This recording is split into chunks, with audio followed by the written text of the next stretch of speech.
Suspense.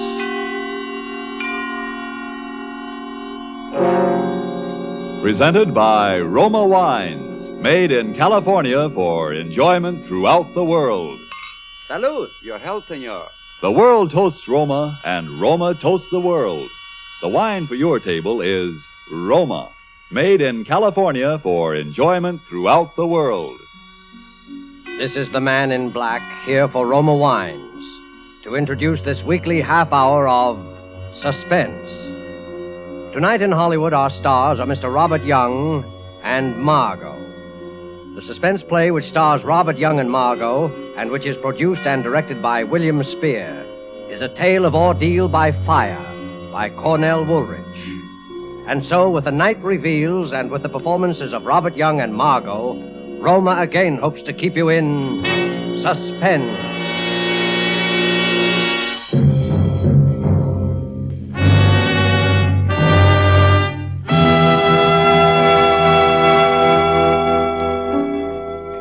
Tell us the story, Mr. Jordan. It might help to get it out of your system. Yes. Go ahead, Harry. What? Tell it here, Marie, in front of you? Sure, I can stand it if you can. Well, all right. I'll tell it from when I first began to know, for sure, 2 weeks ago. I should have known before that something was wrong. I should have known by her eyes. There was a queer look in them, staring at me one minute and avoiding me the next. Well, I came home late one Monday night. They were asleep, my son Johnny and my wife here, Marie. I lay in bed reviewing my day's work. You see, I'm an investigator for the Herkimer Fire Insurance Company. And while thinking about the fire on 2nd Avenue, I fell asleep. Suddenly, I was sitting bolt upright, wide awake, with a strange feeling of being alone in the room. I looked towards Marie's bed. It was too dark to see. I called, Marie. Marie! There was no answer. I got up and walked to her bed. The quilt was bunched up. I pulled the covers down. The bed was empty. In the bathroom. No, she wasn't there. And not in Johnny's room either. Johnny was alone. Marie wasn't in the apartment. I put on the light and looked at my watch. It was 2 a.m. Got dressed and walked out and rang for the elevator. It was nothing. Of course, it was nothing important, but my heart kept hammering away. Morning, Mr. Jordan. Kind of late for the... Yes, good morning, Steve. Did you see my wife go down? Yes, Mr. Jordan. About half an hour ago, I'd say. Yes, of course. Did you see which way she went? Yes, she went towards 3rd Avenue. Said she was going Went to the drugstore, I guess. Yes, that's right. There's one over on 96th Street. Open all night. Thanks. That was it. She went to the drugstore. I was worried over nothing at all. I didn't know what to do quite. I didn't want to follow her, but the elevator boy was watching me, so I strolled easily along towards 3rd Avenue. I stood on the deserted dark corner and looked up and down the street. Then I saw her coming. She was walking towards me briskly. Harry, what are you doing here? Well, I got up and saw you were gone, and I couldn't sleep. I had a dreadful headache, so I decided to go down for some aspirin. Yes, of course. The drugstore on 96th Street. But you were coming from 98th Street. I took a little walk. I thought some fresh air would do me some good. Yes, it is a nice night. I've only been gone about 10 minutes. Steve says you were gone about a half hour. It was only 10 minutes. What time is it now? 2:35. I've been out for almost 15 minutes. Oh, it's more than... It was 15 minutes, no more than that. Yeah. Yeah, I guess so. Everything seemed all right. Still, I felt something was wrong. We got into our apartment and we both went to bed.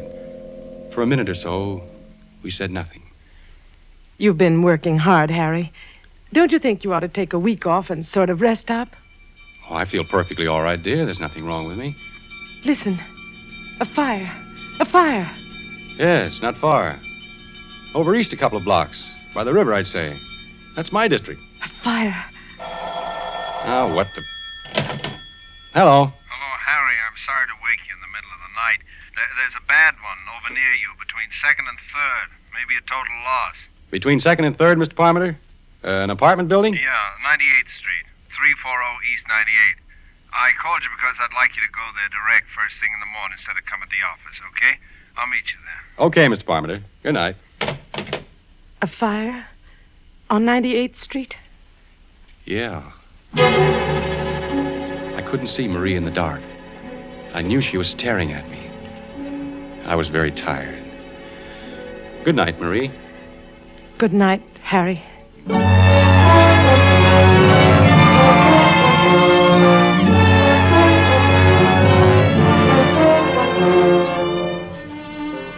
This is a story of a husband and a wife. In a moment, as the story continues, we shall learn how they came to know that death was living with them.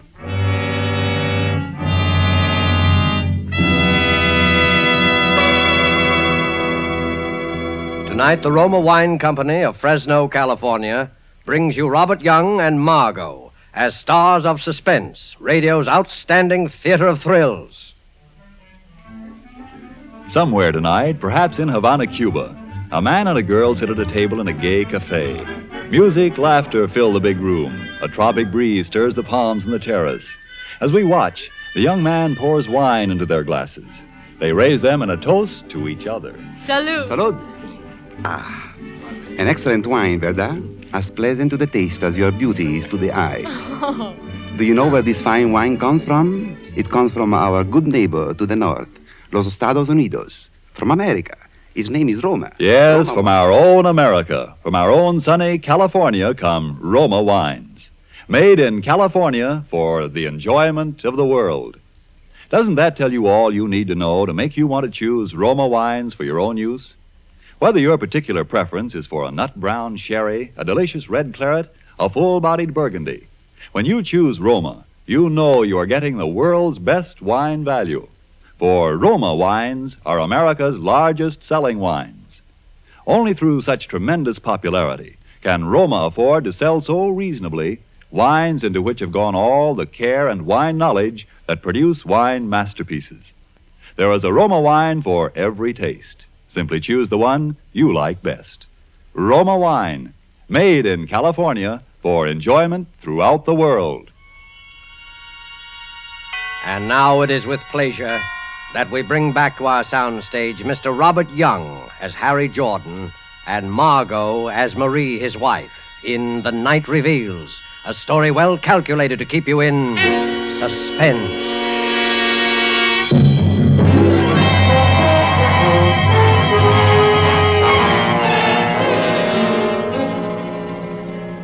Go on, Mr. Jordan. Well, gentlemen, the next morning I went over to 98th Street to inspect the remains of number 340 and to see if there was evidence of anything suspicious about the origin of the fire. Mr. Parmenter was there. Well, there it is. Gutted. I guess we'll be paying off on this one, all right. Yeah, completely burned out. Anyone hurt? Well, a few, but no one dead. Lucky they just installed the new fire escapes. Just the walls left. That fire must have been quite a sight in the height of its glory. Yeah, quite a sight. Hey, those walls look pretty bad. They might collapse almost any time. Yeah, the building will have to be raised. That fire did a good job. Oh, here's the commissioner. Hello, Parmenter. Jordan. How are you, Mr. Morale? You know anything about the fire, Commissioner? No, not a thing. Well, we'll take a look. I wouldn't go in there, Jordan. Those walls are pretty I bad. can take care of myself. Maybe you better not go inside, Harry. Don't worry about me. I know fires as well as anyone. You stay outside, Mr. Parmenter. I'm going in. I walked gingerly into the blackened, ruined hallway, in ashes up to my ankles, until I reached the remains of the stairway. Underneath were several baby carriages, just twisted pieces of metal. A burned fragment of something fell nearby. Come on back, Jordan. I'm all right. I poked around the carriages, sifting through the clean, fine ashes. Something caught my eye. A glob of yellow metal. I picked it up. Then I worked my way out. Gone through, isn't she? Yep. Clean through. Nothing left of her. Did you find anything, Harry? Nothing much. The fire started in the hallway, all right. Cellar's untouched. Fire works its way up. What's that in your hand? Well, that is just a piece of metal I found. Here. I just picked it up for my kid. He likes shiny things. What do you think, Commissioner? Probably one of those gadgets they have on baby carriages. No, I guess you're right. It isn't anything. But it was something. I had run my fingernail across this glob of metal. It looked like gold. I decided to examine it in detail at home.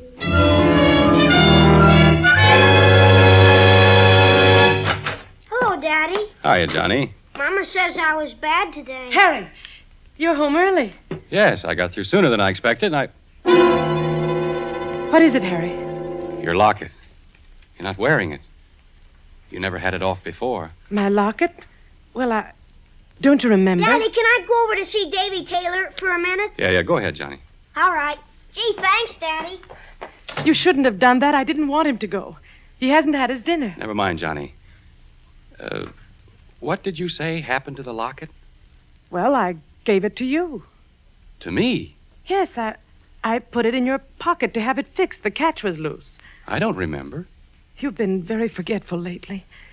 Very forgetful. Maybe you thought you gave it to me. No, I put it in your pocket, Harry. I forgot to mention it to you. I wanted you to take it to the jeweler's and get the catch fixed. I just put it in your coat pocket while you were shaving. When? Yesterday? Yes. Yesterday morning. Then it should be in my pocket now. I wore this suit yesterday, too. Nothing in my pockets, Marie. Well? Marie. Yes, Harry? Is anything wrong with you? Don't you feel... With me? No, of course not. I'm all right. I'm perfectly all right. There's not a thing wrong with me. You look worried, as if you've got something on your mind. Oh, it's nothing. I've just been having a headache. Maybe you ought to see a doctor. Oh, no, it really doesn't amount to much. Well, I think I'll take another look for the locket. Which suit did you say you put it in? Your blue suit, I think. Or maybe it was the gray, though. I don't quite... I couldn't make it out. What had she done with the locket? Had she pawned it? Had she given it away? Then I remembered something. I went into the bathroom and locked the door. I looked at this shapeless little glob of yellow metal. I rubbed the blackened spots away, all of it until it was gleaming. I studied it, turning it over and over. I noticed a thin crack. It was small, so I took a nail file out of the medicine chest and began to file it. I kept filing until I had enlarged the crack to the full length of a piece of gold. Then I slipped the nail file inside and pried it open. Tiny fragments of glass, and then I saw a piece of scorched paper. It was a photograph. Picture of my son, Johnny. This glob of metal was my wife's locket. I put the locket and the picture in my pocket and walked out.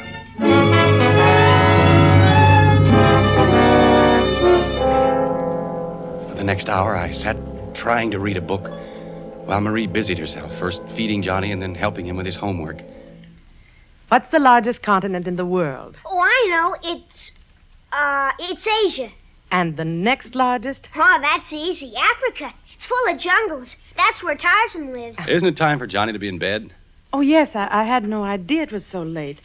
Run along to your room, Johnny. I'll be in a minute. All right, Mother. Good night, Dad. Good night, Johnny. Sleep well.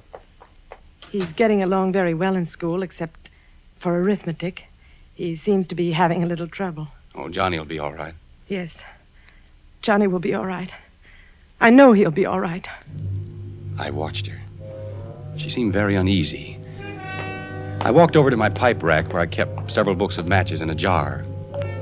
There weren't any there. All this time, I knew she was watching me closely. I looked behind the rack. There wasn't a match around. What the devil happened to all my matches? I have a match here. Let me light it for you. Did you take the matches out of the jar, Marie? Well, Did you? Yes, I needed them in the kitchen. Shall I light your pipe for you? No, I'll light it myself. I picked a match out of the booklet. It was a clean white match with a green head. I struck it against the side. The match sputtered up into a yellow flame, fringed on the bottom with blue. Marie stared at it until I felt the sharp bite of the flame on my thumb. Would you like a cup of tea, Harry? No, dear, I don't think so. I watched her. Her hand casually brushed along the table and picked up the matches. Marie! Oh. Leave the matches on the table. I need them. I'm rather short of matches, and the pilot light isn't working. Is this the only book of matches in the house? I'll have to get some tomorrow. Where are you going, Harry? Get a drink of water. No. I'll get it for you, Harry. Never mind, Marie. I'll get it myself. I went into the kitchen. There was a paper bag alongside the gas range. Matches. All thrown in, helter-skelter. Books of matches and safety matches, all mixed together. I walked back and sat down in my chair. She sat a few feet away, torturing a handkerchief. She looked so helpless and terrified that my anger passed away. Marie, you've been having headaches lately. Perhaps you ought to see a doctor. You haven't been looking too well. I'm just tired. It's nothing serious. Look, how would you like to go away for a few days? Take a vacation. I'll get a maid to take care of Johnny and me. It'll do you a lot of good. No, I don't need a vacation. There's nothing wrong with me, but, Harry, there is... Yes? There's nothing the matter with... You were about to say something else. I've got to go into Johnny's room and see that he's covered. He always throws the covers off. I sat there looking at the door. Then I glanced about the room. There was the pack of matches lying open on the table. I closed the cover, and my eye caught her purse lying nearby. It was bulging. Harry! Well, what's the matter? My purse! Yes, your purse. Here, look. See, the handle's loose. And it's full of matches. A dozen books of them. And these newspaper clippings. Give it back to me. Why are you saving these clippings? Why do you carry matches with you? I bought the matches in a store. They were a dozen for 5 cents. These clippings, look here. Fire on 112th Street causes severe damage. And these others. Why are you saving these clippings, Marie? There's nothing wrong in that. I'm interested in your work. I intend to keep a file on fires. It'll help you in your work. Well, that's very considerate, Marie. Oh, Harry, you're so good. Why should this have to happen to us?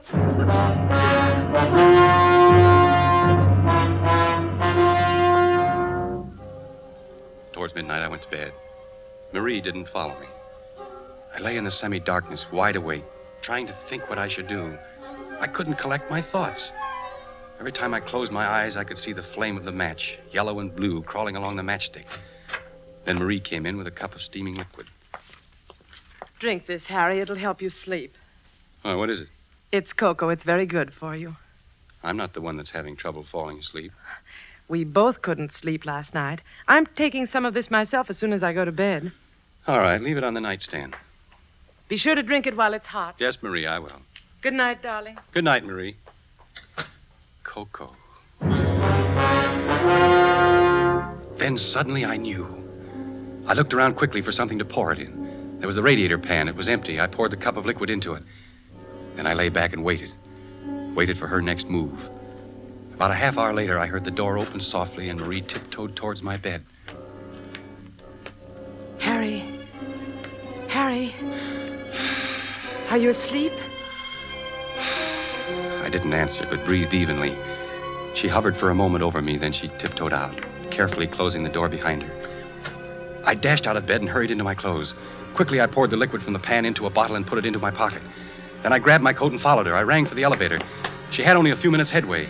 I would catch up to her easily, and then we'd have a showdown. Steve looked at me with controlled amazement. Hello, Steve. Hello, Mr. Jordan. My wife went down a moment ago, didn't she? Yes, Mr. Jordan. Just took her down. She went towards 3rd Avenue, didn't she? I think so. She sort of stopped me for a minute and then turned towards 3rd. Had to get back to the elevator because you were ringing. When I reached the corner, I looked up and down 3rd Avenue, and I saw her. She was walking north. I crossed to the other side of the street and followed her, keeping at a distance. At 98th Street, she turned east. Down the middle of the block was the remains of last night's fire. She paused in front of the gutted building for a long time, just stood there, looking at it. Then she walked inside. I waited for a few seconds and then followed her. It was pitch dark in the burnt-out hallway. Ahead of me, I could see the glow of a match. Then I saw what she was doing. She was collecting the charred debris near the baby carriages. How foolish. There wasn't anything that could burn there now.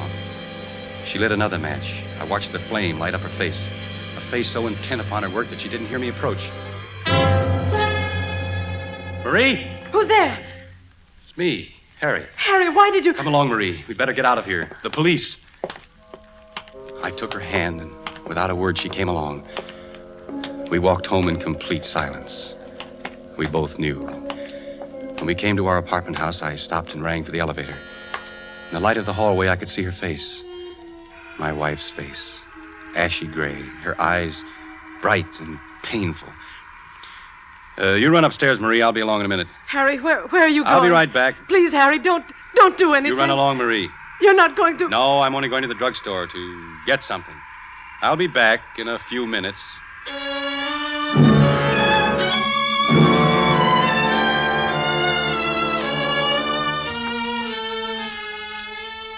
I came home a half hour later. She was waiting for me. Did you do it, Harry? Harry, please tell me. I've got to know. I had the cocoa you gave me analyzed. I'm sorry. I had to do it. Don't you see? I couldn't help it. It was very easy for the druggist, especially when I told him what I thought was in it. Sodium amytal. That's the stuff that makes you sleep through an earthquake. Please try to understand, Harry. You must understand. Is the kid asleep? Yes, Johnny's all right. I was sorry for Marie. She looked so haggard and worn. It wasn't her fault. I was sorry for myself. My head was roaring. I wasn't feeling too well. Kept seeing sparks in front of my eyes. I closed my eyes for a moment. Let's go to bed, Harry. Marie, we can do something. Let's burn up every match. Every match in the house. We'll never bring another match in here. No, Harry, we can't do that. You don't want to? No, Harry, not now. See, this is the first book. It's turning black.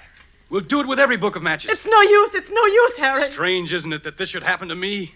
Me, a fire inspector. That's funny.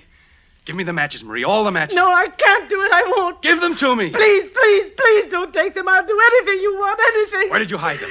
Tell me, where are they? Inside the range, behind the paper bag. I dropped her hand and she sank to the floor in a huddle, weeping. Then I went into the kitchen and got all the matches. By now, my anger was cooling off. Look, Marie, look up. See?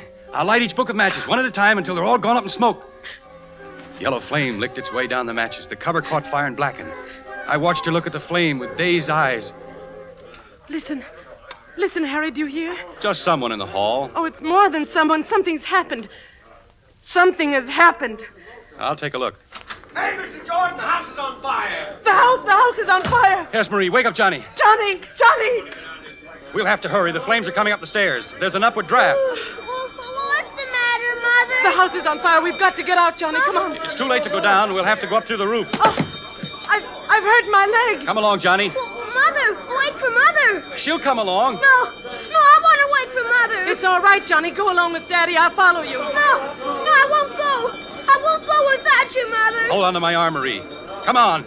Give me your hand, Johnny. Don't be scared. The fire won't hurt you. It won't hurt you at all. You're safe with me.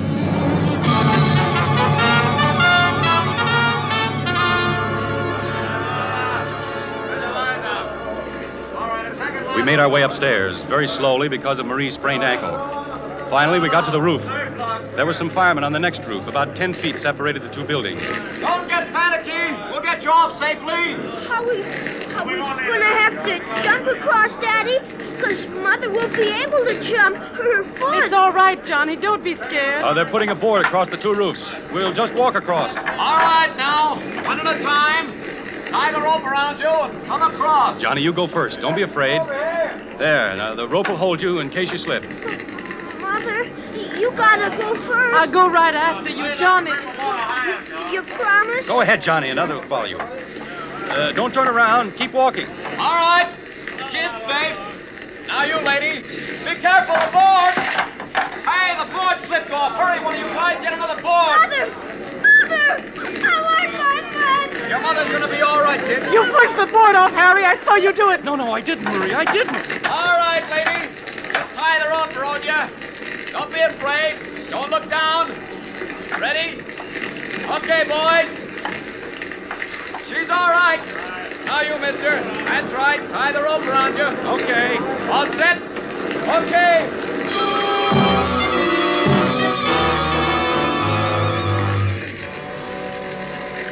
On the ground, we stood there, the three of us, watching the fire.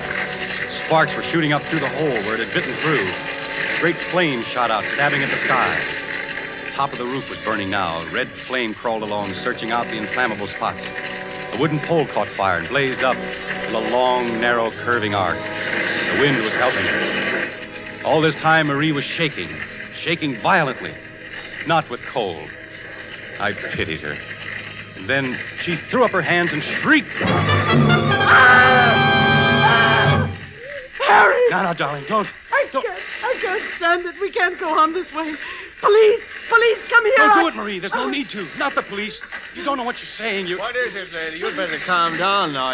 Officer, please. No, it's no use, Harry. Officer, these awful fires, they're not accidental. There's a pyromaniac, a criminal. What? And I know who it is. You've got to arrest the person. Arrest. So there won't be any more. All right, lady. Now, what is this? Who is the pyromaniac? The criminal is my husband, Harry Jordan. This man here. Arrest him, officer.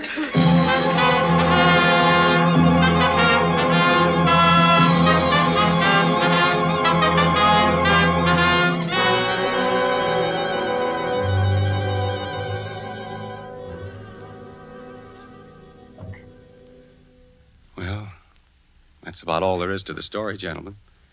Then I was brought here. Must have sounded kind of, painful for you to hear it all over again, Marie. No, it was all right, Harry. I wonder, I got a cigarette. Could I... No, I'll light it for you, Harry. You don't have to worry. I won't try and keep the matches here. She's been awfully good to me, gentlemen. You'll take good care of her, won't you? She tried everything to help. She hid the matches so as to keep them from me. She even tried to give me sleeping pills so I wouldn't... It's all right, Harry. I'm sorry about the locket, dear.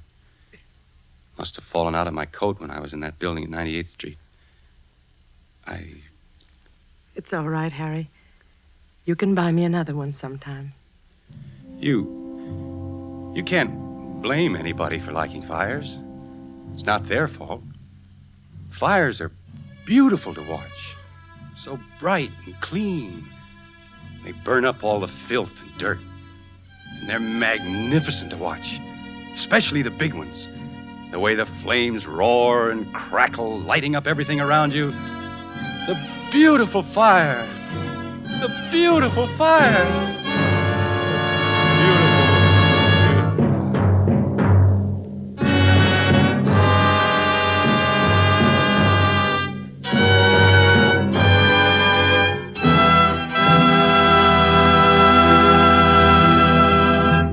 And so closes The Night Reveals, starring Mr. Robert Young and Margot. Tonight's tale of Suspense. I want you to know that the distinguished Roma California wines include the most enjoyable types for every possible occasion. Dry table wines, red and white, appetizer and dessert wines, and also champagne and sparkling burgundy. Nothing can add more downright pleasure to your meals or to your entertainment of friends. And no enjoyment could be more economical. For not only are they supremely delicious, Roma wines are America's largest selling wines, and they cost only a few cents a glass. The vast quantities regularly purchased and enjoyed by wine lovers, the advantageous locations of the great Roma wineries in the favored wine districts throughout California, these things permit truly modest prices that make Roma wines the world's outstanding wine values. Roma, R-O-M-A. Roma wines are true to type. Roma wines are faithful in flavor. Roma wines are sound of character. Roma wines are reasonable in cost. Made in California for enjoyment throughout the world. This is Robert Young. It's been a great pleasure for me to appear tonight on Suspense, one of my very favorite programs. And I know you'll want to be listening next Thursday when my friend and colleague at Metro-Goldwyn-Mayer, Mr. Charles Lawton, will be your star. Don't forget then, next Thursday, same time, for Charles Lawton in Suspense. Presented by Roma Wines, R-O-M-A. Made in California for enjoyment throughout the world. This is the Columbia Broadcasting System.